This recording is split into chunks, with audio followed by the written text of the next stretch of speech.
Yuk jadi bagian dari dakwah kami. Dukung operasional dakwah dan sosial kami, raih pahala amal jariah yang terus mengalir sampai hari kiamat.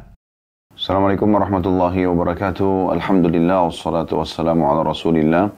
Segala puji dan puja kehadirat Allah subhanahu wa ta'ala, juga salawat dan taslim kepada Nabi besar Muhammad sallallahu alaihi wa ala alihi wa sahbihi wasallam. Saudaraku Siman, seperti biasa di hari Jumat siang hari pukul 13.00 kurang lebih, walaupun saat ini kita sedikit terlambat, akan kita lebihkan juga waktunya insyaAllah sampai pukul 14.00 kita akan membahas dan membedah buku Sahih At-Targhib wa Tarhib, dan kita masih dalam kitab sedekah dan masih di bab yang satu atau bab pertama, anjuran membayar zakat dan penegasan tentang kewajibannya. Dan kita sudah menyelesaikan 6 buah hadis dalam bab ini. Dan insya Allah pada siang ini kita akan masuk ke hadis ke-7. Dan langsung saya bacakan hadis ini hasan li ghairihi, dan urutan 743 dari awal belajar, yang berbunyi dari Jabir radhiyallahu anhu. Dia berkata, qala rajul ya Rasulullah ara'aita in adda ar-rajulu zakata malihi. Faqala Rasulullah sallallahu alaihi wasallam man adda zakata malihi faqad dhahaba anhu syarruhu. Seorang laki-laki bertanya, ya Rasulullah, bagaimana menurut Anda jika seseorang telah membayar zakat hartanya? Maka kata Nabi atau kata Rasulullah sallallahu alaihi wasallam, barang siapa membayar zakat hartanya, maka keburukannya telah lenyap darinya. Hadis ini diriwayatkan oleh Tabarani dalam Mu'jamil Awsat, dan juga Ibnu Khuzaimah sebutkan dalam Sahihnya, juga Al-Hakim secara ringkas. Dan lafaz Al-Hakim adalah idza addaita zakata malika faqad adhabta anka syarrah. Jika kamu telah membayar zakat hartamu, maka kamu telah melenyapkan keburukan dari dirimu. Hadis ini riwayat Hakim, diriwayatkan juga oleh Al-Hakim, dan sahih berdasarkan syarat Imam Muslim. Hadis ini adalah hadis yang mulia, teman-teman sekalian, dan kita buka pertemuan kita dengan hadis ini. Bagaimana dalam hadis ini disebutkan tentang keutamaan zakat itu sendiri. Dan zakat, sudah panjang lebar kita jelaskan, adalah salah satu dari rukun Islam yang ketiga. Ini kita paparkan di 6 buah hadis yang sebelumnya. Ini hadis ke-7, bagaimana zakat itu adalah salah satu dari rukun Islam, dan kita ingatkan kembali. Dan tidak bisa dipisahkan antara sholat sama zakat. Karena Allah subhanahu wa ta'ala umumnya dalam firman-Nya, kalau menyebutkan sholat mengatakan wa aqimus sholata wa atuz zakah. Dirikan sholat, tunaikan zakat. Selalu dipartnerkan antara dua hal ini. Juga di zaman Abu Bakar radhiyallahu anhu, pada saat beliau menjadi khalifah menggantikan baginda Nabi SAW, pada saat Nabi SAW telah meninggal dunia, maka muncul kelompok dari sebagian suku Arab yang dikenal dengan mani'uz zakah, atau orang-orang yang menolak untuk membayar zakat. Maka maka Abu Bakar radhiyallahu anhu memerangi mereka. Waktu Umar mengatakan, wahai Abu Bakar, tidakkah kita kirimkan dulu da'i ke mereka? Maka kata Abu Bakar, demi Allah saya akan memerangi siapa yang memisahkan antara sholat sama zakat. Jadi ini tidak bisa main-main. Ini bukan hanya sekedar untuk dikirimkan da'i ke sana, tapi harus dikirimkan pasukan untuk dengan tegas memberhentikan mereka dari penghapusan mereka terhadap salah satu dari 5 rukun Islam yang sudah harus dikenali oleh kaum muslimin dari mereka masih kecil, dan mereka jadikan sebagai prinsip untuk mereka sampai mereka meninggal dunia. Kemudian ada mutiara yang kedua yang bisa kita ambil selain keutamaan zakat atau anjuran zakat di sini, penekanan tentang zakat, adalah bagaimana orang kalau sudah mengeluarkan zakatnya, bukan hanya sekedar dia mensucikan hartanya. Sebagaimana pernah kita paparkan di awal-awal pertemuan kita di bab ini, bahwasanya zakat itu adalah pensucian harta. Bagaimana kalau ada pendapatan Anda dalam 1 tahun, ya, yang kemungkinan besar bercampur dengan hal yang syubhat atau yang haram, tanpa Anda ketahui, ya. Saya sudah berikan contoh dan saya ingatkan kembali, misal Anda punya sebuah restoran, Anda tidak mungkin menanyakan kepada semua konsumen, ya, apakah uang Anda halal atau tidak, kepada konsumen. Maka bagaimana caranya mensucikan harta sementara kita tidak tahu pendapatan mereka halal atau tidak? Maka dengan zakat disucikanlah harta tersebut. Ternyata teman-teman sekalian, dari hadis ke-7 ini kita ambil pelajaran lain. Zakat bukan hanya mensucikan harta seorang muslim, tapi juga membersihkan jiwanya. Keburukan-keburukan jiwanya itu akan hilang. Keburukan-keburukan jiwanya akan hilang.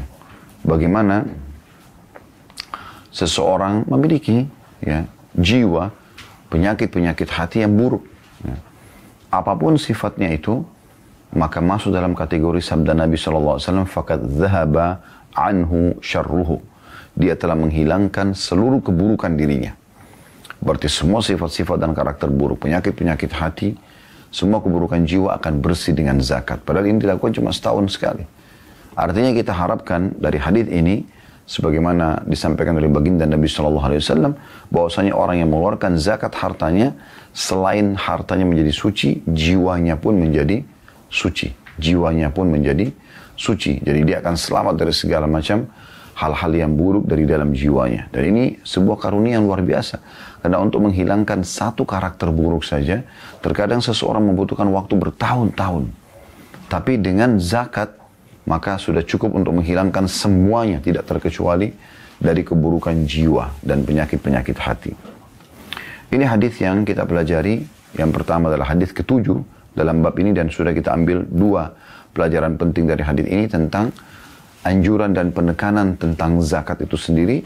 Dan yang kedua, bagaimana orang kalau zakat terdapat pensucian jiwa dan penyakit hati dari dirinya.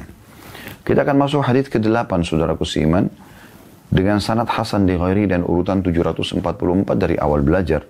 Berbunyi dari Al-Hasan, cucu Nabi SAW radhiyallahu anhu, dari Rasulullah SAW, beliau bersabda, dawu mardhakum bis sadaqah.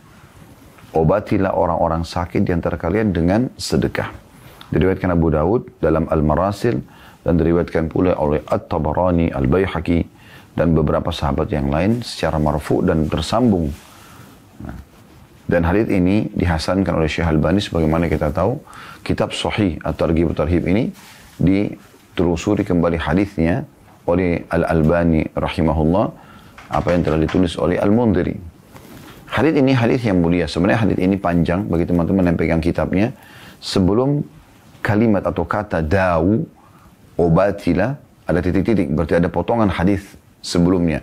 Kemudian setelah bis sodaqah, ya, titik-titik lagi, itu berarti ada lagi lanjutan hadisnya. Tapi Al-Mundhiri rahimahullah, penyusun buku ini, ingin menitik beratkan tentang nasihat ini saja, dimasukkan dalam bab zakat.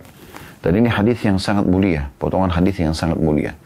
Ternyata teman-teman sekalian, untuk mengobati penyakit yang sedang kita hadapi, yang kita rasakan, apapun sifatnya penyakit itu, ya, apakah fisik ataupun jiwa, maka bukan hanya sekedar berobat secara medis, herbal, tetapi ada satu perbuatan spiritual yang kalau dikerjakan dipastikan sangat membantu untuk menghilangkan segala jenis penyakit. Sekecil sampai sebesar apapun, seringan sampai seberat apapun penyakit itu. Yaitu dengan sedekah. Makin banyak sedekah dalam bahasa Arab, sedekah dalam bahasa Indonesia. Makin banyak Anda sedekah, maka makin banyak permasalahan yang terselesaikan walaupun Anda kadang-kadang tidak mengetahui atau tidak diniatkan. Segala jenis penyakit di sini, tadi hilangnya keburukan jiwa, dan kita harus berkeyakinan teman-teman sekalian tentang luasnya rahmat Allah Azza wa Jalla. Allah Subhanahu wa Ta'ala maha luas rahmatnya.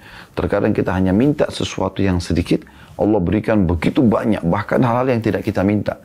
Ya, dan ini disebutkan atau dimasukkan dalam makna salah satu ayat dalam surah At-Tur, di mana nanti ahli surga, dan semoga insya Allah kita termasuk di dalamnya, mereka pada saat nanti bertemu di surga, maka mereka mengatakan, inna kunna min qablu nad'u innahu huwal barur rahim.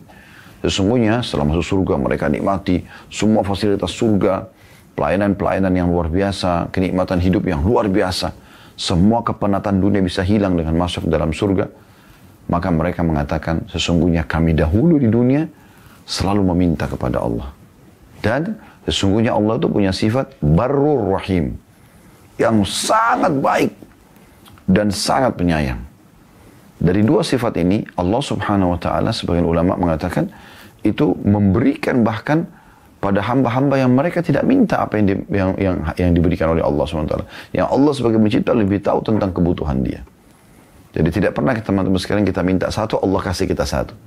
Tapi kalau kita minta satu, Allah berikan kita mungkin 10 bahkan 20 asal kita tulus dalam berdoa kepada Allah Subhanahu wa taala. Dan ingat selalu sabda Nabi sallallahu alaihi wasallam, "Ud'u rabbakum muqinuna bil ijabah." Ya, selalulah berdoa pada Tuhan kalian dengan penuh keyakinan akan diterima oleh Allah. Fa inna Allah la yaqbalu min qalbin ghafil. Allah tidak akan menerima dari hati yang lalai. Jadi ini satu resep yang luar biasa yang seharusnya setiap dokter muslim fokus menyampaikan masalah ini.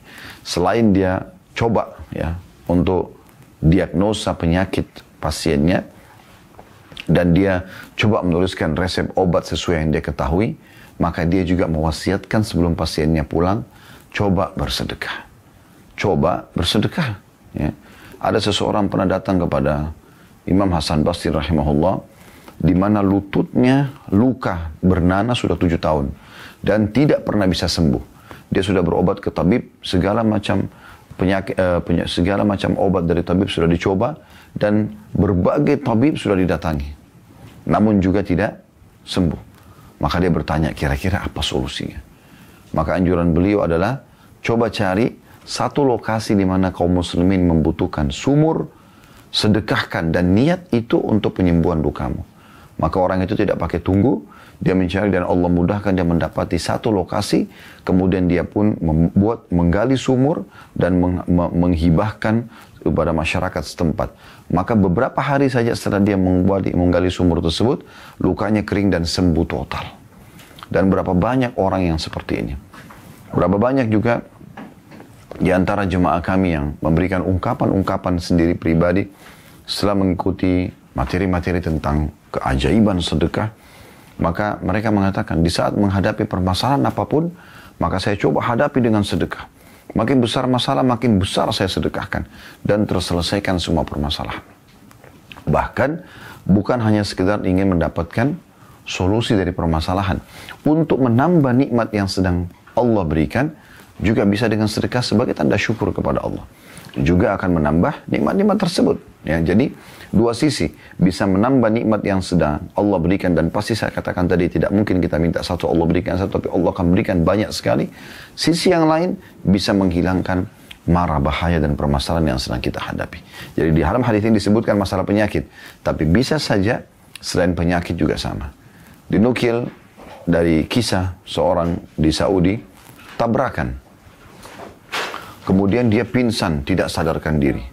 Dia pingsan, tidak sadarkan diri. Sampai kurang lebih ya, yang saya tahu kisahnya itu 7 tahunan. 7 tahunan, tapi masih dalam kondisi hidup. Setiap hari, ya, istrinya membawa anaknya yang masih kecil, sampai anak itu menjadi gadis gitu.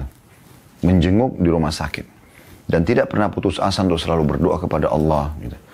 Dan anak kecilnya ini, pada saat beranjak dewasa, dididik oleh istri dia yang selalu setia mendampingi dia walaupun dia dalam kondisi gaibubah dalam bahasa Arab atau tidak sadarkan diri, ya. Membesarkan anak perempuannya sampai menjadi hafidh Al-Quran. Satu malam si anak ini membacakan ayat-ayat ruqyah kepada ayahnya, ya. Dan sebelum dia menginap di rumah sakit, dia izin sama ibunya untuk menemani ayahnya. Dia sama ibunya sepakat untuk mencari beberapa orang-orang miskin yang mereka berikan sedekah terbaik mereka dengan harapan bahwasanya Allah SWT masih bisa menyembuhkan sang suami dari si perempuan ini, si istri, atau ayahnya si anak perempuan. Maka keajaiban terjadi pada saat anak perempuan ini menyempurnakan sedekah yang sudah dikeluarkan di sore harinya dengan dia tidur sebelum tidur malam hari menemani ayahnya di kamar ya, pasien. Maka dia pun meruqyah dan ternyata dia dikagetkan pada saat dia dibangunkan oleh ayahnya dan ayahnya menanyakan, siapa kamu? Karena ayahnya tidak mengenal dia gitu. Ya. Dan kemudian dia mengatakan, saya ada di mana? Seperti orang yang baru bangun dari tidurnya yang begitu lama, tahunan. Maka si anak ini dengan gembira memanggil para petugas yang ada di rumah sakit tersebut. Mereka pun kaget, mereka menelpon dokter, para dokter datang tiba-tiba di waktu malam hari itu. Mereka tidak percaya semua, karena secara medis orang ini sudah tidak ada harapan sama sekali. Maka kemudian ya dokter pun mengecek kembali semuanya, dicek lab segala macam, tidak ada apa-apa sama sekali, semua penyakitnya hilang. Maka karena penasaran para dokter dan staf di situ berkumpul menanyakan kepada istri sang pasien ini dengan anaknya, apa yang kalian lakukan?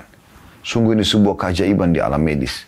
Maka dia pun mengatakan, atau mereka mengatakan, kami tidak pernah melakukan apa-apa kecuali kami selalu berdoa kepada Allah SWT selama tahunan ini, dan puncaknya kemarin kami terfikir untuk bersedekah, memberikan kepada orang yang sangat membutuhkan dengan niat agar penyakit suamiku ini, kata si istri, akan diangkat oleh Allah SWT.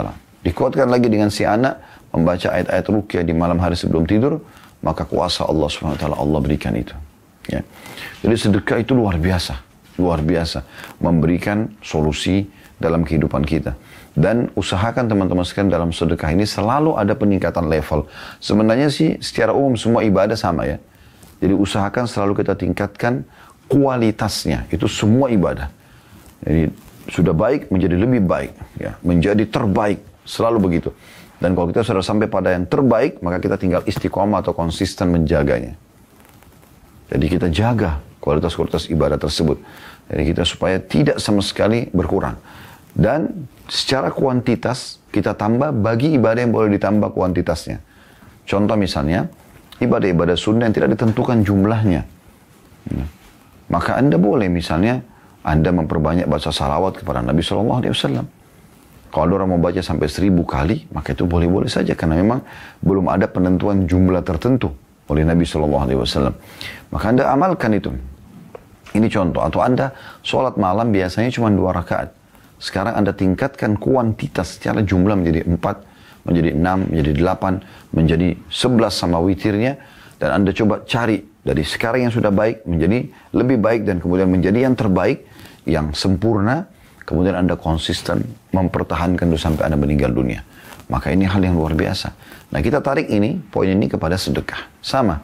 Kalau selama ini ada sedekah 2.000, 5.000 rupiah, 10.000 rupiah, 100.000 rupiah mungkin ya.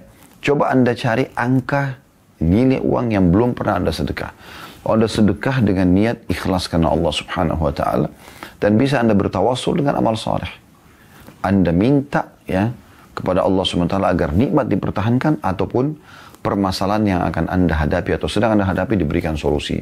Berapa banyak orang yang sulit untuk menikah, sulit untuk sembuh dari penyakit, sulit mendapatkan pekerjaan, sulit mendapatkan jabatan. Mereka tidak menggunakan resep ini. Padahal resep ini sederhana, yaitu bersedekah yang terbaik yang kita bisa berikan. Dan ingat, Allah Subhanahu wa Ta'ala menilai keikhlasan kita, dan perhitungan tentang besarnya, kadarnya, itu penilaian Allah beda dengan penilaian kita. Mungkin kalau di mata kita, beda antara orang yang menyumbang 100 juta dengan 1 juta rupiah. Tapi di sisi Allah Subhanahu wa Ta'ala tidak spontan seperti itu. Allah Subhanahu wa Ta'ala melihat yang sedekah 100 juta dan 1 juta tersebut. Apakah harta mereka hanya itu saja atau ada lebih? Kalau yang menyumbang 100 juta ternyata punya 100 miliar, maka 100 juta sangat kecil. Dan dilihat kalau orang yang 1 juta yang ternyata tidak punya kecuali 1 juta dan dia bersedekah, Allah nilai dia bersedekah seluruh hartanya. Karena ini pernah terjadi di zaman Nabi SAW. Bagaimana ada sahabat yang menyumbang 1 dirham dan yang satunya 100 atau 1000 dirham.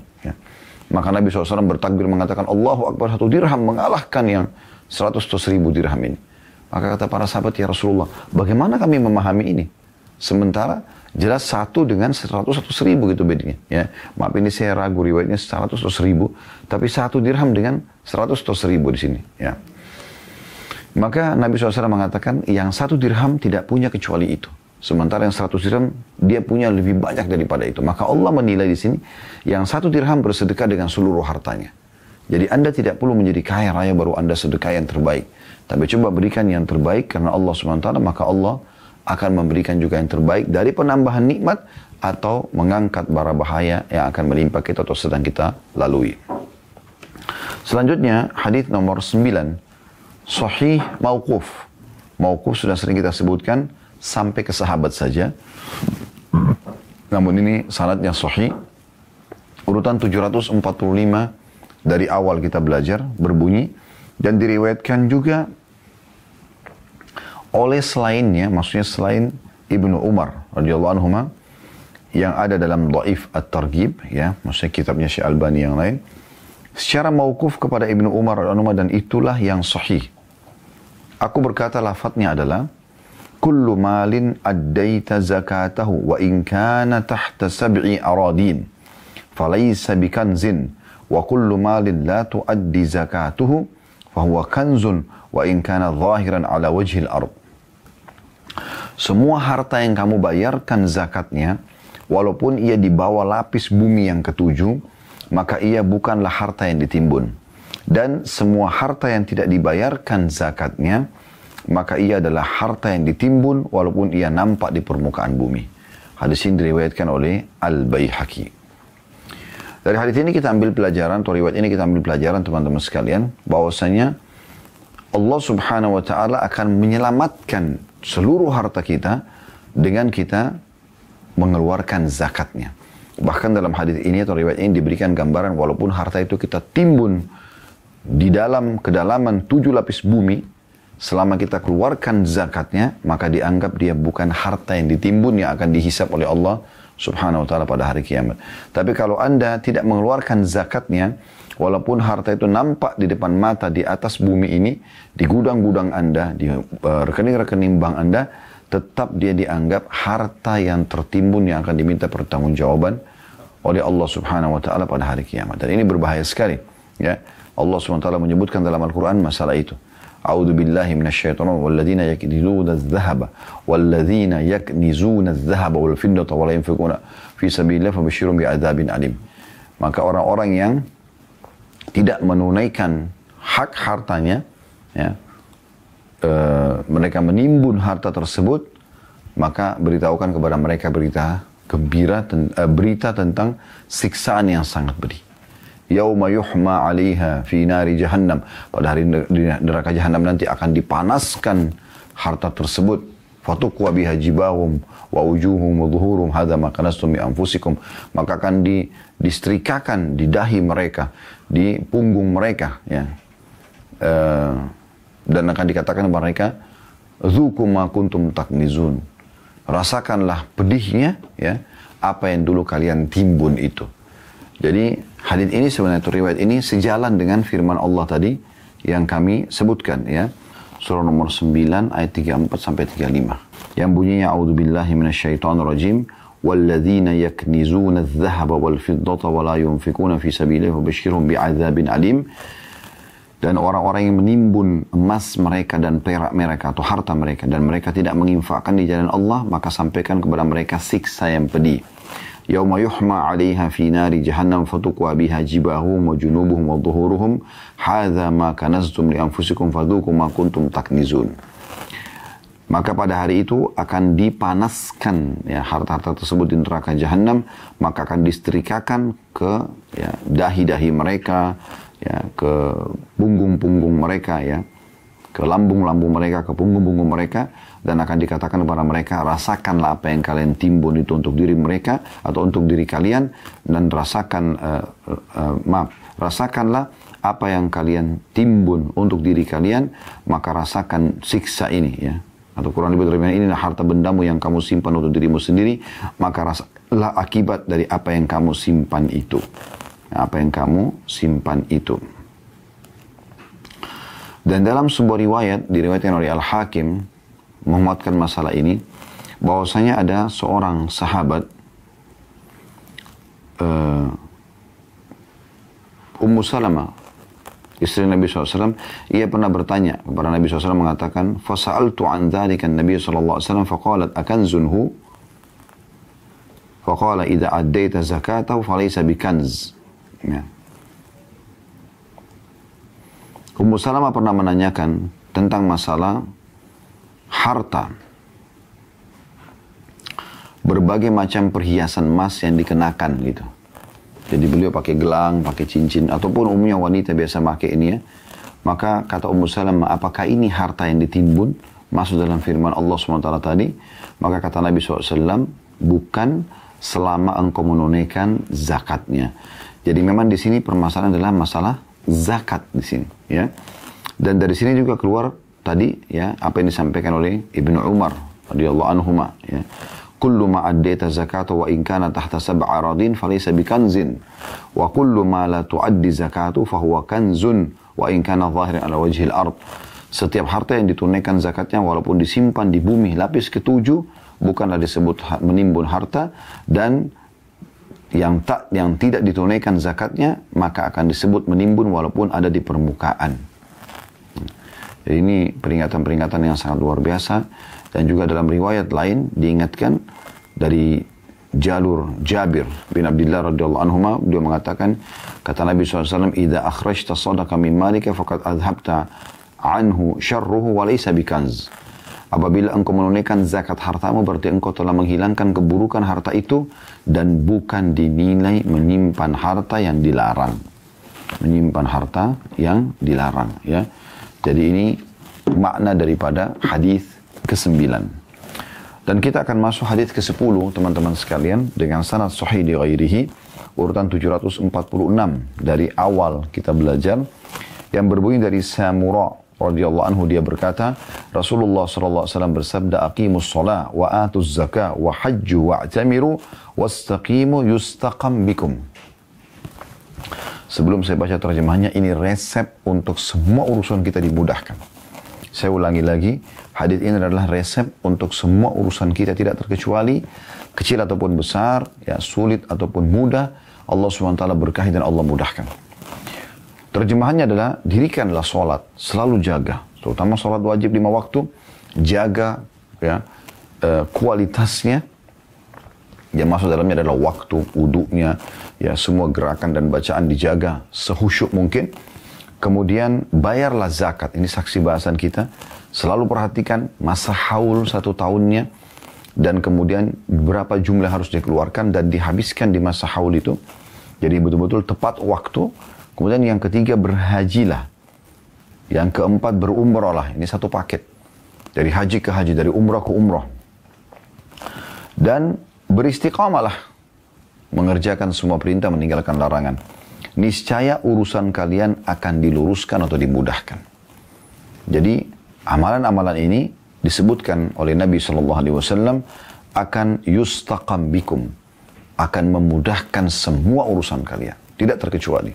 Hadis ini diriwayatkan Tabarani dalam ketiga mu'jamnya, ya, yang kecil, yang sedang, dan juga yang besar, dengan sanad jayyid atau bisa diterima, ya. Dan Imam Al-Qahtan mengatakan bahwasanya semua rawinya atau perawinya jujur, bisa dipercaya, itu terpercaya dan bisa diterima. Hadis ini dinilai sahih di ghairihi oleh Syekh Albani, artinya menjadi sahih karena dikuatkan dengan riwayat-riwayat yang lain. Kita akan coba rincikan teman-teman beberapa amalan ini, yaitu 4 amalan yang ditekankan sekali oleh Nabi SAW agar ya bisa ya, kita mendapatkan kemudahan dalam segala urusan kita, mendirikan sholat. Artinya jaga semuanya sebagaimana saya katakan tadi, mulai dari wudu, tepat waktunya, semua gerakan dan bacaannya dengan konsentrasi. Ya. Kita perhatikan setiap tiba waktu sholat tidak ada aktivitas yang lain. Kemudian menunaikan zakat, ini saksi bahasan kita. Saya ingatkan kembali, ada haul masa 1 tahun, ada tentukan sendiri, ada nisab kadar minimal 85 gram emas. Jadi misalnya Ramadan ke Ramadan. Saya ulangi lagi, sering saya sampaikan ini, kalau seandainya Anda belum niat haul, niatkan Ramadan tahun lalu awal haul saya, maka Ramadan nanti ini di bulan April sudah tiba masa haul Anda. Kemudian Anda nilai semua harta investasi Anda dan tabungan Anda, dinilai apakah mencapai 85 gram emas. Kalau mencapai, Anda keluarkan 2,5%-nya. Jadi Anda perhatikan baik-baik dan Anda keluarkan yang terbaik dari harta Anda. Kemudian yang ketiga adalah haji. Walaupun haji wajibnya sekali seumur hidup, tapi boleh orang mengulangi haji berulang-ulang. Ya, karena Nabi SAW menyebutkan, sebagaimana juga umroh ya, haji sifatnya wajib sekali seumur hidup. Yang kedua, yang ketiga, yang selanjutnya itu adalah sunnah. Umroh selamanya sunnah. Ya, dua-dua ini kata Nabi SAW, selalulah rutinkan antara haji dan umroh. Ya, selalu dari haji ke umroh, umroh ke haji lagi, selalu. Karena keduanya akan menghilangkan kemiskinan dan kesusahan hidup. Ya, sebagaimana api menghilangkan karat dari besi. Demikian juga Atha bin Abi Rabah rahimahullah, seorang ulama tabi'in yang dipuji oleh Abdullah bin Umar radhiyallahu anhu, sahabat Nabi yang mulia. Pada saat Abdullah bin Umar pergi ke Mekah dan penduduk Mekah pada berebut untuk bertanya kepada beliau pertanyaan-pertanyaan tentang agama, maka Abdullah bin Umar mengatakan, sungguh aneh sikap kalian wahai penduduk Mekah. Kalian sibuk menanyakan kepada saya sementara di tengah-tengah kalian ada Atha bin Abi Rabah. Seorang tabi'in yang sangat masyhur dengan ilmunya. Dan Abdullah bin Umar rekomendasikan agar bertanya agama ke dia saja sudah cukup. Tidak perlu harus ke saya gitu. Atha ini rahimahullah haji 70 kali. Haji 70 kali. Artinya Allah berikan dia umur panjang 100 tahun umurnya. Nah, 70 kali, 70 tahun dia haji. Setiap tahunnya. Dan para ulama salaf menjadikan haji itu ajang untuk bertemu satu sama yang lain di sana. Selain mencas keimanan, juga mereka melanjutkan atau menjalin hubungan ukhuwah. Ya, yang bisa terjadi jauh lebih baik lagi karena bertemu di arena ibadah. Nah, kemudian setelah mengingatkan 4 hal ini, menjaga sholat, tunaikan zakat, haji dan umrah, maka kata Nabi SAW, wastaqimu. Kemas itu semua dengan istiqamah atau konsisten dalam menjaganya. Jadi tidak cukup Anda mengatakan, dulu saya suka sekali jaga sholat tepat waktu. Itu dulu. Sekarang bagaimana? Buku lembaran amal kita setiap hari ada. Dulu saya pernah menghitung zakat saya. Itu dulu. Atau Anda berbangga dengan amalan orang tua Anda. Ayah saya, ibu saya nggak pernah tinggalin sholat, tak pernah tinggalin zakat. Tapi Anda sendiri bagaimana? Begitu juga dengan haji dan umrah. Gitu kan? Nanti aja selalu ditunda-tunda. Padahal sebenarnya kesempatan emas di depan mata ada. Kenapa Anda tidak lakukan ini? Setiap perjalanan mulai dari Anda injakkan kaki Anda dari depan rumah Anda dengan niat umrah ataupun haji, maka sudah dicatat pahala sampai Anda kembali lagi. Detik-detik yang sangat mahal sekali dan bernilai di sisi Allah Subhanahu wa taala. Apalagi Anda perlu tahu bahwasanya kalau ada orang yang meninggal dalam kondisi dia berihram, maka mirip seperti orang mati syahid ya. Mereka dikubur dengan kain ihram mereka itu. Dan Nabi SAW mengatakan mereka akan dibangkitkan dalam kondisi bertalbiyah. Ya, ini sebuah kemuliaan tersendiri bagi mereka. Kemudian selanjutnya hadis ke-11 dengan sanad sahih urutan 747 dari awal belajar berbunyi dari Abu Ayyub radhiyallahu anhu anna rajulan qala lin Nabi sallallahu alaihi wasallam akhbirni bi amalin yudkhiluni al-jannah qala ta'budullaha la tusyriku bihi syai'a wa tuqimus salata wa tu'ti az-zakah wa tasilur rahim. Bahwasanya ada seorang laki-laki bertanya kepada Rasulullah sallallahu alaihi wasallam sambil mengatakan, kabarkan atau beritakan kepadaku satu amalan yang membuatku masuk ke dalam surga. Maksudnya amalan yang mudah aku amalkan. Ya, bukan satu amalan berarti cuma satu, tapi amalan yang kira-kira aku bisa berpegang teguh padanya.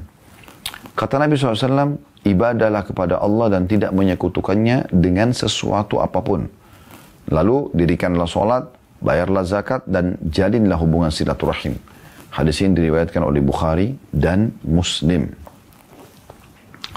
Hadis ini, teman-teman sekalian, memberikan pelajaran kepada kita, jadi tidak jauh dari bahasan kita masalah zakat, bagaimana ada seorang sahabat bertanya tentang surga. Ini penting sekali. Jadi jangan hanya selalu bertanya tentang kebutuhan kita di dunia saja. Tapi coba tanyakan bagaimana supaya saya bisa masuk surga. Bagaimana supaya saya selamat dari api neraka. Itu yang kita tanyakan kepada para ulama kita. Karena bisa saja dari pertanyaan ini mereka memberikan kita sebuah kesimpulan yang mungkin kita tidak pernah berpikir sebelumnya. Contoh kasus sahabat ini dengan sangat cerdas dia menanyakan kepada Nabi SAW, ya Rasulullah sampaikan kepadaku suatu amalan yang membuatku masuk ke dalam surga. Artinya sampaikan kepada aku amalan-amalan. Walaupun saya terjemahnya suatu amalan, saya katakan tadi bukan satu amal. Tapi ada amalan yang bisa dirangkumkan dalam satu kesimpulan. Kalau aku kerjakan aku sudah dapat jaminan surga. Dan ini pelajaran pertama dari hadis bagaimana kecerdasan sahabat ini bertanya tentang apa yang bisa membuat dia masuk ke dalam surga. Dan setiap muslim dianjurkan untuk selalu bertanya poin-poin seperti ini. Kemudian yang kedua adalah jawaban Nabi SAW terhadap sahabat ini bagaimana caranya agar bisa masuk ke dalam surga. Maka disebutkanlah 5 hal dalam hadis ini. Atau 4 hal tepatnya. Menyembah Allah tidak menyekutukannya dengan sesuatu apapun.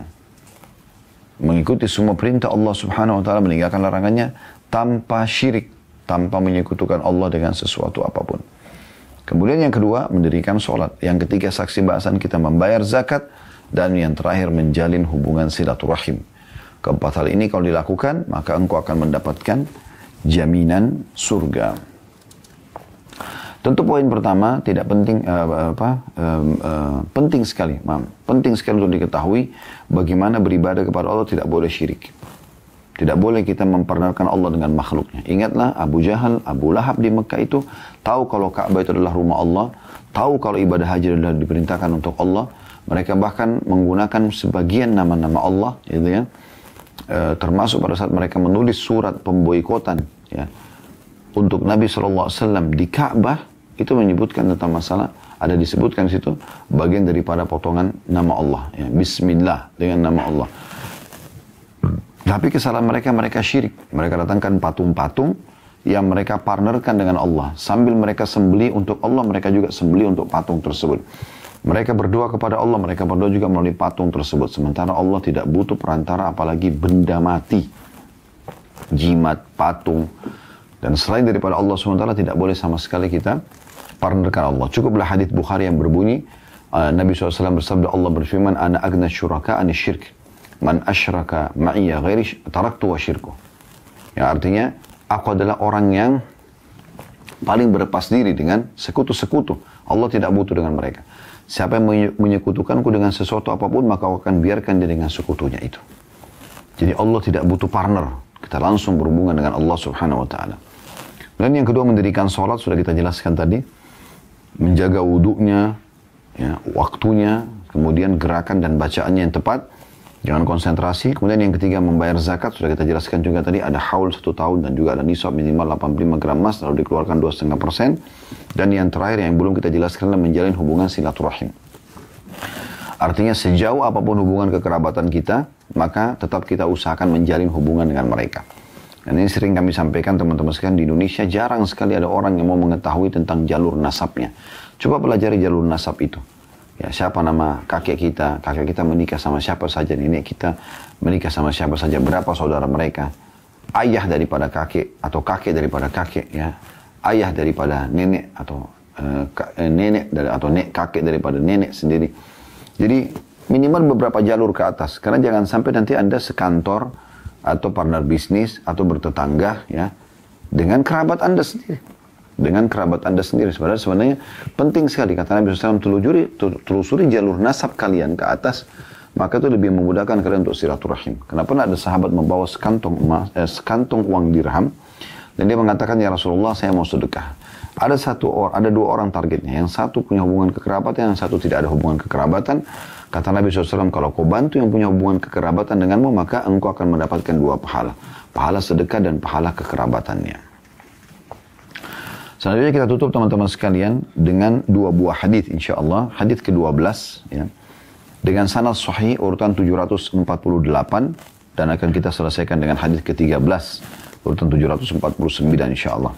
Kita mulai dengan hadis ke-12 dengan sanad sahih yang berbunyi dari Abu Hurairah radhiyallahu anhu, anna Arabiyan atan Nabiyya sallallahu alaihi wasallam faqala ya Rasulullah dulluni ala amalin idza amiltu dakhaltul jannah. قال تعبد الله لا تشرك به شيئا وتقيم الصلاة المكتوبة وتؤتي الزكاة المفروضة وتصوم رمضان قال والذي نفسي بيدي لا أزيد على هذا ولا أنقص منه فلما ولى قال النبي صلى الله عليه وسلم من سره أن ينظر إلى رجل من أهل الجنة فلينظر إلى هذا. Bahwa seseorang laki-laki Badui datang kepada Nabi SAW dan berkata, ya Rasulullah, tunjukkan kepadaku suatu amalan yang jika aku mengerjakannya, aku akan masuk surga. Maka Nabi SAW mengatakan, engkau beribadah kepada Allah dan tidak menyekutukannya dengan sesuatu pun. Mendirikan sholat fardu, membayar zakat wajib, berpuasa Ramadan. Lalu dia berkata orang itu, demi zat yang jiwaku berada di tangannya, maksudnya demi Allah, aku tidak akan menambah dan tidak akan mengurangi daripadanya. Ketika orang itu pergi, kata Nabi SAW, barang siapa ingin melihat seorang laki-laki dari penghuni surga, maka lihatlah orang ini. Lihatlah orang ini. Kita langsung bacakan hadis ke-13 karena mirip dengan sanad sahih. Turutan 749 dari awal belajar bumi dari Amr bin Murrah al-Juhani radhiyallahu anhu, dia berkata, ja'a rajulun minal Qudha'ah ila Rasulillah sallallahu alaihi wasallam faqala inni syahidtu an la ilaha illallah wa annaka Rasulullah wa sallaitu as-salawatil khams wa sumtu Ramadan wa qumtuhu wa ataitu az-zakah faqala Rasulullah sallallahu alaihi wasallam man mata ala hadha kana minas siddiqin wasyuhada. Seorang laki-laki dari suku Qudha'ah datang kepada Rasulullah SAW dan berkata, sungguhnya aku bersaksi bahwasanya tidak ada Tuhan yang berhak disembah kecuali Allah, dan bahwasanya engkau adalah Rasulullah, engkau adalah utusan Allah. Aku salat 5 waktu, aku berpuasa dan qiyam Ramadan, dan aku membayar zakat. Kata Rasulullah SAW, barang siapa yang mati dengan berpegang teguh pada hal ini, maka dia termasuk orang-orang yang benar dalam imannya, atau sedikit, dan juga golongan syuhada. Hadis ini diriwayatkan oleh Al-Bazzar dengan sanad hasan, Ibnu Khuzaimah dalam Sahihnya, dan juga Ibnu Hibban. Dan lafadznya telah disebutkan dalam kitab sholat di bab ke-13 yang lalu. Baik, kedua buah riwayat terakhir ini 13 dan 14 dalam bab kita ini memberikan pelajaran mirip tadi dengan sebelumnya, yaitu datangnya seseorang sahabat yang berbeda dan menanyakan hal yang sama, yaitu amalan, tolong tunjukkan amalan yang membawa masuk ke dalam surga. Dan ini selalu menjadi target seorang muslim. Ya, kalau kita jadikan ini sebuah poin sendiri sebagai mutiara pelajaran kita atau hikmah dan pelajaran yang bisa kita ambil, yaitu bagaimana seorang muslim menjadikan surga sebagai target utamanya. Semua di benak dia surga. Sehingga apapun yang dia kerjakan, apa yang dilirik oleh matanya atau dilihat oleh matanya, didengar oleh kupingnya, diucapkan oleh lisannya, dijamah oleh tangannya, dilangkai oleh kakinya, semua ini ya yang disentuh oleh kemaluannya, semua berbau akhirat. Surga. Bagaimana surga menjadi target utama. Dan tentu sangat pantas Anda selalu mendengar tentang surga. Karena itu janji Allah Subhanahu wa Ta'ala. Selalu dengarkan, dan sudah kami sering sebutkan di playlist YouTube ada bedah buku Rasulullah SAW cerita tentang surga dan neraka. Lebih dari 30 pasal. Coba dengarkan sambil diikutin bukunya. Bab demi bab, diulangi lagi. Ada beberapa pengakuan jemaah juga yang menyampaikan, dengan terus mengulangi, kita kayak seperti ngingat lagi. Ya. Dan seperti sangat dekat dengan surga. Jadi memang harus kita tahu itu. Sehingga selalu target seluruh amalan kita, seluruh gerakan tubuh kita, ya, seluruh upaya energi kita adalah surga. Itu menjadi target utama. Makanya kita lihat beberapa riwayat ini, sahabat selalu mengatakan, "Dulluni ala amalin idza amiltu dakhaltul jannah." Tunjukkan aku amalan, kalau aku kerjakan aku bisa masuk dalam surga. Kalau dari suku Qudaa tadi mengatakan, saya sudah dikerjakan rukun Islam. Ya. Maka kata Nabi SAW, kalau kau kerjakan itu, kau termasuk penghuni surga yang paling tinggi. Dari siddiqin dan syuhada. Orang-orang yang jujur dengan keimanannya dan orang-orang yang mati syahid. Padahal dia tidak mati syahid orang ini. Gitu kan? Tapi karena dia menjadikan surga sebagai targetnya, maka dia selalu sibuk dengan itu. Ada sebagian orang, Masya Allah, dari bangun tidur sampai tidur lagi, adalah amalan-amalan ahli surga semuanya. Semuanya dari kebaikan kepada kebaikan, dari amal soleh ke amal soleh. Dan tidak ada sama sekali celah untuk berbuat dosa. Karena menyibukkan diri dengan amal soleh akan menjauhkan kita dari dosa. Kita nggak butuh energi khusus untuk menjauhi dosa, tapi cukup sibukkan diri dengan amal soleh, kita akan meninggalkan dosa dengan sendirinya. Ini pelajaran pertama. Harusnya surga menjadi target utama. Pelajaran yang kedua adalah peringatan lagi Nabi SAW untuk mengerjakan beberapa kegiatan. Ya, yang pertama, beribadah kepada Allah tidak boleh syirik. Kemudian yang kedua, mendirikan sholat 5 waktu. Kemudian menunaikan zakat yang diwajibkan. Kemudian berpuasa Ramadan. Maka ini kalau dikerjakan dengan sendirinya, maka akan menjadi jaminan surga. Beribadah kepada Allah tanpa syirik, fokus kepada hal yang wajib, sholat 5 waktu, zakat, dan kemudian puasa Ramadan, itu dalam riwayat ke-12. Riwayat ke-13-nya ditambahkan di sini tentang masalah, aku bersaksi bahwasanya Anda tiada Tuhan yang berhak disembah kecuali Allah, dan Anda adalah utusan Allah. Ditambah dengan syahadat. Berarti di 5 rukun Islam, maka akan mendapatkan jaminan surga. Kemudian yang pelajaran terakhir teman-teman sekalian sebagai penutup, dan kita akan buka pertanyaan setelah ini, yaitu bagaimana Nabi SAW diberikan wewenang oleh Allah Subhanahu Wa Taala untuk menunjuk ahli surga. Dan ini tidak terjadi tentu pada orang selain Nabi SAW. Jadi Nabi di zaman beliau memang Allah berikan wewenang untuk itu. Beliau mengatakan si fulan di surga, si fulan di surga. Seperti misalnya 10 orang sahabat di surga. Beliau sebutkan satu-satu. Abu Bakar di surga, Umar di surga, Utsman di surga, Ali di surga, Talha di surga, Zubair di surga, Sa'id bin Waqqas di surga, Sa'id bin Zaid di surga, gitu kan? Abdurrahman bin Auf di surga, Abu Ubaidah bin Jarrah di surga. Maka ada ditunjuk oleh Nabi SAW. Ada juga orang-orang yang Nabi SAW berikan isyarat, kayak Nabi SAW bilang pada Bilal, apa yang kau kerjakan hai Bilal sampai aku mendengarkan trompas sendalmu di surga mendahuliku. Jadi sudah ada penyebutan tentang masalah surga. Ini wewenang untuk Nabi SAW. Dan ini tidak terjadi pada selain beliau. Kita berbeda dengan agama-agama lain yang kadang-kadang bisa memperjualbelikan tiket ke surga, ya. Kita sebut pelajari dalam sejarah-sejarah Islam, ya, bagaimana mereka pada saat mau menyerang kaum muslimin, mereka memperjualbelikan tiket ke surga dengan menjual sebuah selembaran tulisan yang ditulis oleh pastor atau pendeta mereka, seakan-akan ini pasti akan mendapatkan tiket ke surga. Kalau muslimin tidak ada. Mereka selalu diingatkan, tidak ada pembelian tiket ke surga. Tapi bagaimana, maksudnya dengan harta dunia, tapi bagaimana dia mengejar surga itu dengan amalan yang sudah Allah titik beratkan. Misalnya, dia berjihad sampai dia mati syahid, maka dia akan mendapatkan masalah itu. Ini wewenang untuk Nabi SAW saja, dan beruntunglah para sahabat Nabi Ridwanullahi alaihim, di mana mereka memang mendapatkan kesempatan untuk itu. Dan bagi kita umatnya SAW, kita bisa mendapatkan dengan terus mengamalkan amalan-amalan yang Nabi juga jamin untuk surga, gitu kan? Kata Nabi SAW, jaminlah untukku, ya, apa yang ada di antara dua pipi kalian, lisan. Ya, atau siapa menjamin yang ada di antara dua pipinya, lisannya, dan apa di antara dua pahanya, kemaluannya, tidak mengucapkan hal-hal yang haram, ya, gosip, gunjing, ya, fitnah, caci maki dan segala macam, atau kalimat-kalimat kufur, dan tidak berzina, ya, dia menikah, maka aku akan jamin baginya surga. Nah, ini kita bisa dapatkan sebagai umatnya SAW, walaupun tidak mendapatkan isyarat langsung dari Nabi alaihi salatu wassalam.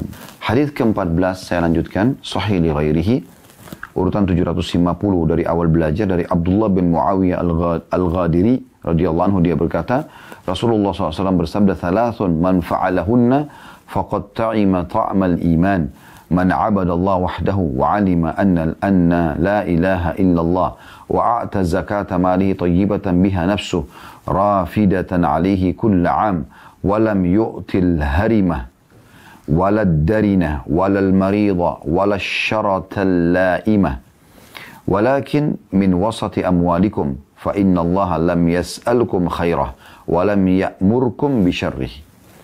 Artinya ada 3 perkara, barang siapa yang mengamalkannya maka dia telah merasakan iman, maksudnya kenikmatan iman dalam hati. Ialah orang yang hanya beribadah kepada Allah, tidak pernah riya, semua hanya untuk Allah, mengetahui bahwa tidak Tuhan yang berhak disembah kecuali Allah. Ini masuk dalam masalah riya. Kemudian membayar zakat hartanya dengan jiwa yang rela dan hati yang ikhlas setiap tahunnya. Dia tidak membayar dalam kurung zakat binatang ternak dengan yang tua, yang kudisan, yang sakit, dan tidak pula dengan yang buruk, lagi tidak mengeluarkan air susu. Akan tetapi dengan pertengahan harta kalian. Karena Allah tidak meminta harta terbaik kalian dan tidak memerintahkan kalian agar membayar dengan yang terburuk. Hadis diriwayatkan oleh Abu Daud. Hadis ini, teman-teman sekalian, Nabi SAW menggambarkan, dan kita langsung masuk ke pelajaran pertama, bahwasanya iman itu punya kelezatan, punya kenikmatan. Makna ta'ima ta'mal iman, maksudnya merasakan kenikmatan iman itu. Bagaimana bisa Anda rasakan kenikmatan iman? Misal contoh, di saat ada kesempatan atau ada perintah Allah SWT, azan misalnya. Contoh Anda punya kenikmatan iman dan punya kelezatan adalah Anda sibuk segera mengejar sholat tersebut. Berarti Anda punya keimanan di situ. Anda punya perasaan pekah untuk tidak ketinggalan ibadah itu. Ditambah lagi kata ulama, kalau Anda ketinggalan satu jenis ibadah yang biasa Anda lakukan, Anda merasa rugi sekali. Maka ini adalah kelezatan iman. Ada kelezatannya. Dan kelezatan iman ada, kelezatan maksiat ada. Tapi dua hal ini tidak bisa bertemu. Sudah sering kami ingatkan ini. Kalau Anda nikmati iman Anda terus maksimal, maka kelezatan maksiat akan hilang. Kalau Anda nikmatin kelezatan bermaksiat, maka akan hilang kenikmatan iman itu atau kelezatan iman itu. Saya pernah kasih contoh. Kalau orang komitmen menjaga sholat 5 waktu, tepat waktu di masjid misalnya, dan dia kejar keutamaannya, dia terus kerjakan itu, maka kelezatan iman di masalah sholat itu akan dirasakan. Nah, ini akan hilang kemaksiatannya. Apa itu? Melalaikan sholat. Dia akan merasa, kok rugi benar orang ini nggak sholat ya. Kalau dia lihat ada orang tidak sholat misalnya, atau sengaja melalaikan sholat sehingga keluar dari waktunya. Sebaliknya, kalau ada orang merasakan kelezatan dan kenikmatan maksiat itu, meninggalkan sholat adalah hal yang menggembirakan buat dia, tidak ada bebannya, maka kenikmatan ibadahnya, kenikmatan imannya sholat itu hilang. Dia akan heran, kenapa orang ini selalu jaga sholatnya? Begitu juga, dan contoh lain adalah orang yang menutup auratnya. Misalnya tutup aurat, misalnya seorang wanita jaga tutup auratnya dengan benar, dia rasakan kelezatan iman di situ. Karena Dia merasa kayak berat kalau nggak nutup auratnya. Dan merasa kalau sempat terlihat sedikit saja anggota tubuhnya yang merupakan aurat, dia merasa kayak satu kesalahan besar yang dia lakukan. Ini kenikmatan iman. Maka kalau ini ada dan Anda nikmatin ini, Anda kejar keutamaan-keutamaan yang Allah janjikan di jilbab itu, ditutup aurat, dan Anda menghindari apa yang Allah ancamkan, maka akan hilang kemaksiatannya, yaitu membuka aurat. Ya. Sebaliknya, kalau orang menikmati membuka aurat itu, dia menjadikan sebagai hal yang biasa bagi dia, maka kenikmatan dan kelezatan iman dalam ibadah hilang. Dan begitu seterusnya. Begitu seterusnya. Orang kalau meninggalkan pernikahan lalu dia berzina, gitu kan. Orang meninggalkan terakhir jual beli dan pendapatan halal kepada riba dan penipuan, maka ini tidak akan bertemu satu sama yang lain. Maka fokuslah kepada apa yang bisa mendatangkan kenikmatan iman. Ini yang pertama. Jadi iman itu punya kenikmatan. Pelajaran yang kedua, bagaimana Nabi SAW menyebutkan 3 perkara di sini yang merupakan puncak daripada kenikmatan iman itu. Yang pertama adalah man abadallah wahdah. Siapa yang menyembah Allah satu saja. Jadi artinya Anda kalau masih bergantung kepada selain Allah, maka Anda tidak akan rasakan kenikmatan iman. Gitu kan? Jadi apapun teman-teman, Anda diberikan kelebihan harta, kalau orang tanya, ini punya kamu ya? Ini titipan Allah. Selalu Allah. Dia tidak pernah mau merasa diri dia. Gitu kan? Jadi ini betul apa adanya, karena memang kalau dia meninggal dia tidak akan bawa apa-apa. Semua titipan Allah Subhanahu wa taala. Allah mengatakan dalam Al-Qur'an, "Lillahi mirathus samawati wal ard." Allah lah pemilik pewaris daripada semua yang ada di langit dan bumi. Kita cuma sementara pakai sebagai fasilitas saja, gitu kan? Jadi jangan selalu mengatakan aku, saya, selalu merasa bangga dengan dirinya. Itulah yang membuat Qarun Allah hancurkan dari kaum Nabi Musa karena merasa harta yang dimiliki, kecerdasan dalam mengelola harta tersebut dan memperbanyaknya adalah ilmu dia murni. Maka Allah binasakan dia. Kemudian yang kedua, wa'alima anna la ilaha illallah. Dan dia mempelajari dan meyakini tidak ada Tuhan yang berhak disembah kecuali Allah. Tadi menyembah Allah satu saja. Ini yang kedua adalah mempelajari. Alim itu artinya mempelajari atau menanamkan dalam diri dia bahwasanya tidak Tuhan yang berhak disembah kecuali Allah. Sehingga semua Tuhan selain Allah ditolak sama dia. Diistilahkan kalimat ringkasnya atau kata ringkasnya oleh para ulama, taghut. Allah juga banyak menggunakan kalimat taghut. Ya. Artinya semua sesembahan selain Allah Subhanahu wa ta'ala. Dan yang ketiga adalah mengeluarkan zakat hartanya, ya, itu dengan kerelaan dirinya. Kerelaan dirinya. Ya. Maka ini insya Allah masuk dalam merasakan kenikmatan iman. Berarti kalau kita ingin merasakan kenikmatan iman, fokus menghitung harta kita, keluarkan zakatnya karena kita sendiri menginginkannya. Kemudian Nabi SAW pesan di sini, dilakukan itu setiap tahun, zakat malnya. Dan pada saat dia mengeluarkan zakat hewan ternak ada zakatnya. Maka dia menghindari harima. Ya, harima artinya tua sekali. Ya, sehingga sudah tidak bisa lagi, dagingnya sudah keras atau banyak penyakitnya. Ya. Walad darina, dan darina artinya kudisan, punya penyakit kulit. Walal marida, dan tidak juga sakit. Walal syaratal laimah, dan juga tidak pula yang buruk. Ya, lagi tidak mengeluarkan susu. Tapi kata Nabi SAW, walakin min wasati amwalikum, tapi ambil dari tengah-tengahnya. Tidak juga yang bagus sekali, tidak juga yang buruk, sedang-sedang. Karena Allah, ya, kata beliau, fa inna Allah lam yas'alukum khairah. Allah tidak pernah meminta kalian selalu mengeluarkan yang terbaik saja. Ya, maksudnya hanya itu saja terus. Anda boleh imbangi antara yang sedang sampai ke yang terbaik. Walam ya'murkum bisyarri, dan Allah tidak pernah memerintahkan kalian mengeluarkan yang buruknya dari harta tersebut. Hadis selanjutnya, hadis ke-15 dengan sanad sahih urutan 751 dari awal belajar, berbunyi dari Jarir bin Abdullah radhiyallahu anhu, dia berkata, bay'atu Rasulullah sallallahu alaihi wasallam ala iqamis salati wa ita'iz zakati wan nushi likulli muslim. Aku berbaiat kepada Rasulullah SAW untuk mendirikan solat, membayar zakat, dan memberi nasihat kepada setiap muslim. Hadis ini riwayat Bukhari Muslim. Hadis ini teman-teman sekalian menjelaskan bagaimana seorang sahabat membayar atau memberikan janji setia kepada Nabi. Ya, kalau dia akan selalu menjaga solat, dia akan menunaikan zakat, dan dia akan selalu memberikan nasihat kepada setiap muslim.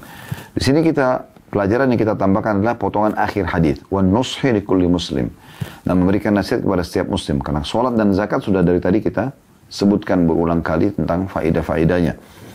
Kalau yang poin ketiga sini, dan ini tambahan faedahnya dari hadis-hadis sebelumnya, wan nuskhi li kulli muslim, memberikan nasihat kepada setiap muslim, maksudnya nasihat-nasihat yang baik. Nasihat-nasihat yang membawa kepada ibadah kepada Allah Subhanahu wa taala. Jadi tidak masuk di sini kalau ada temannya mau berzina sama-sama masuk di hotel, kemudian dia berikan saran-saran nasihat bagaimana ya menghadapi wanita-wanita itu dalam perzinahannya. Bukan begitu. Atau dia membantu dalam ide-ide dan nasihat dalam pembangunan diskotik, karaoke, maksiat kepada Allah Subhanahu wa taala, itu tidak masuk dalamnya. Tapi nasihat di sini adalah nasihat kepada agama Allah Subhanahu wa taala atau dalam mengamalkan agama Allah Subhanahu wa taala dan meninggalkan larangannya. Hadis ke-16 dengan sanad hasan urutan 750 dari awal belajar berbunyi dari Abu Hurairah radhiyallahu anhu bahwa Rasulullah SAW bersabda, "Idza addaita az-zakah faqad qadaita ma 'alaik wa man jama'a malan haraman thumma tasaddaqa bihi lam yakun lahu fihi ajr wa kana isruhu 'alaihi." Jika kamu membayar zakat, maka kamu telah menunaikan kewajibanmu di harta itu. Barang siapa yang mengumpulkan harta yang haram, kemudian bersedekah dengannya, maka dia tidak mendapatkan pahala darinya dan dia memikul dosanya. Hadis riwayat Ibnu Khuzaimah dan Ibnu Hibban dalam sahihnya, dan juga Al-Hakim menyebutkan sanadnya sahih. Dari hadis ini, teman-teman sekalian, ya, kita bisa mengambil pelajaran penting ya tentang masalah wasiat Nabi SAW. Siapa yang mengeluarkan zakat di hartanya, maka dia telah menyelesaikan kewajibannya. Jadi dia fokus di situ kewajiban. Sedekah yang dia keluarkan tambahan. Tapi zakat adalah kewajiban. Kemudian tambahan yang kita ambil pelajaran dari hadis-hadis sebelumnya adalah potongan ya terakhir hadis, wa man jama'a malan haraman thumma tasaddaqa bihi lam yakun lahu fihi ajr wa kana isru alaihi. Siapa yang bersedekah dari harta haramnya maka tidak ada pahalanya sama sekali, plus dia akan mendapatkan dosa. Nah, ini pernah kita sebutkan dan kita ingatkan kembali, ada 4 ya golongan manusia dalam masalah pendapatan harta. Yang paling baik sekali adalah sumbernya halal, keluar pada yang halal. Dia punya sumber halal, dia keluarkan pada yang halal. Dan dia akan aman di dunia dan aman di akhirat. Karena Nabi SAW mengatakan pada hari kiamat tidak akan beranjak kaki seorang hamba sampai ditanya 4 hal. Di antaranya adalah hartanya dari mana dia dapatkan, kemana dia keluarkan. Jadi harus sumbernya dari mana, benar, kemudian dikeluarkan ke yang benar. Ini yang paling baik. Sudah halal, dibangun masjid, rumah anak yatim, silaturahim keluarga, sedekah secara umum, haji dan umrah dan seterusnya. Ini yang paling baik. Yang kedua adalah orang yang sumbernya halal tapi keluar pada yang haram. Ini dia dapat pahala dalam pencarian hartanya tapi dia berdosa dalam mengeluarkannya. Ini juga akan ditanya oleh Allah SWT. Sumber gaji benar halal, bisnis benar halal, tapi dipakai berzina, dipakai karaokean, dipakai ini dan itu. Jadi haram. Kemudian yang ketiga, dibalik. Pendapatannya halal, pendapatannya haram dari penipu, dari riba segala macam, tapi dikeluarkan pada yang halal. Nah ini yang sedang dibahas dalam hadis, yaitu orang yang punya pendapatan haram dari manipulasi data, dari korupsi, dari riba, dari mencuri, tapi dipakai sedekah di umroh dan hajiin orang tuanya, dia sumbang ke masjid, rumah anak yatim. Ini jadi haram semuanya. Walaupun karena pendapatannya sumbernya haram, maka jadi haram semua. Pendapatannya haram dan juga pengeluarannya haram. Yang terakhir yang paling buruk adalah sumbernya haram, dikeluarkan pada yang haram. Hasil curian dipakai untuk berzina. Maka ini yang paling buruk, wa na'udzubillah. Maka hati-hati teman-teman sekalian, karena semua akan ada pertanggungjawabannya di sisi Allah SWT. Allah sudah sebutkan dalam Al-Quran, A'udzubillahi minasyaitonirrajim, am hasibtum annama khalaqnakum abatha wa annakum ilaina la turja'un. Apakah kalian mengira kami ciptakan kalian sia-sia dan kalian tidak akan dikembalikan kepada kami? Allah akan tanya semuanya, maka harus hati-hati. Ada seorang salafus salih dulu meninggal dunia, kemudian ada yang mimpi melihat dia di dalam tidur, lalu ditanya, bagaimana Allah menghisap Anda? Karena dalam tidur tidak bisa kita, dalam mimpi tidak bisa kita atur pertanyaan, maka secara alami Allah izinkan dia mungkin seperti itu. Maka orang yang meninggal itu mengatakan, Allah menanyakan kepada saya sampai pada tingkat pernah hujan, saya katakan kenapa hujan? Ya. Maka ditanyakan, apa urusan kamu dengan hujan turun atau tidak turun? Gitu kan? Bisa berdoa kepada Allah, tapi jangan protes keputusan Allah Subhanahu Wa Taala. Apalagi kepada hal-hal yang besar, ya, masalah harta ini. Yang terakhir hadis ke-17 dengan sanad hasan, urutan 753 dari awal belajar dari Zir bin Hubaish rahimahullah, dari seorang tabi'in bernama Zir.